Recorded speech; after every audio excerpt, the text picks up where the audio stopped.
You have already chosen the laptop. You compared processors, read reviews, and accepted the price.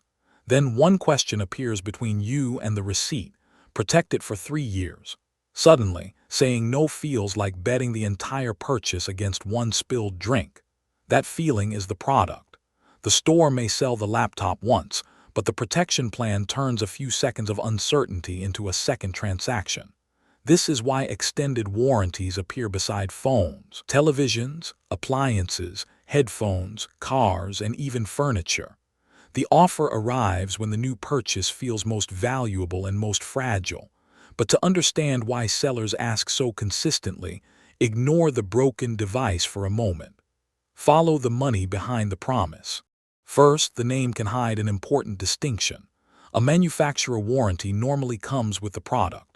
An extended warranty or service contract is sold separately and costs extra. The Federal Trade Commission tells buyers to compare the two because the extra plan may overlap coverage they already have. It may begin later, cover different failures, or add accidental damage. Those details are not interchangeable. A contract that covers mechanical failure is not automatically a contract for drops, spills, theft, data loss, or normal wear. So the seller is not simply extending one universal promise. It is offering a menu of defined risks, time periods, service channels, and limits. That menu makes uncertainty measurable enough to sell. Here is the basic math. Imagine 1,000 buyers each pay $120 for protection. The pool collects $120,000. Now imagine 100 valid claims, with an average repair or replacement cost of $450. Claims consume $45,000. $75,000 remains before administration, service, commissions, fraud control, taxes, and profit. These numbers are only an illustration, not an actual plan. The mechanism is the point. Customers see one personal disaster. The plan provider sees a portfolio. It can estimate how often products fail, what repairs usually cost, how many contracts cancel, and which claims qualify. Risk has not disappeared. It has been pooled, priced, and distributed across many buyers. The seller knows the portfolio. The buyer feels the possibility. The retailer does not always carry that risk. Best Buy explains one version in its fiscal 2025 filing. It sells hardware protection plans on behalf of third-party underwriters. Those underwriters assume the coverage risk and are primarily responsible for fulfillment.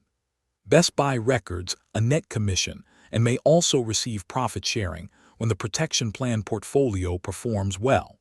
The filing says Best Buy does not share in portfolio losses. Net commissions and profit sharing from extended warranties represented about 0.9% of the company's total revenue that year. That is not a universal industry margin. It is a visible example of the structure. The store owns the checkout moment. An underwriter can own the risk. Both can participate in the economics of the plan. Then the contract controls what counts. Current Geek Squad terms say the plan supplements the manufacturer warranty, and hardware failure coverage generally begins after manufacturer coverage expires. Accidental damage applies only when that coverage was actually purchased. The terms also describe claim limits, replacement options, customer responsibilities, and a total liability that is generally capped at the original purchase price. None of that means the plan is fake. It means the product is a rule system, not a blank check. Every exclusion narrows the insured event. Every limit caps the provider's maximum exposure. Every claim process separates a broken product from a covered claim. The contract is where a vague promise becomes a controlled financial obligation. So why do rational buyers still say yes? Because expected value is not the only value.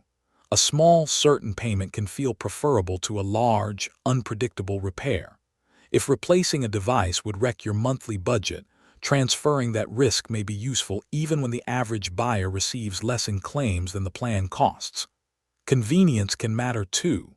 One service channel, known repair rules, or accidental damage coverage that the manufacturer does not provide. The plan can buy financial stability and peace of mind.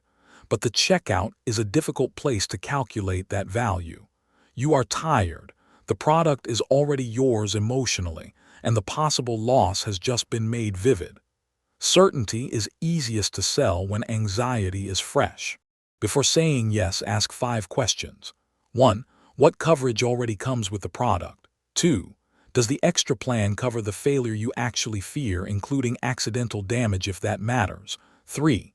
What are the deductibles, fees, claim limits, exclusions, and service steps? 4. How likely is a costly repair during the period when the plan is active? 5. Could you put the plan price into a repair fund and absorb the loss yourself? The FTC specifically suggests savings as an alternative. For a cheap, reliable product, self-insuring is often the cleaner bet. For an essential device, a fragile use case, or a loss you genuinely cannot absorb, coverage may be rational. The real comparison is not protection versus recklessness.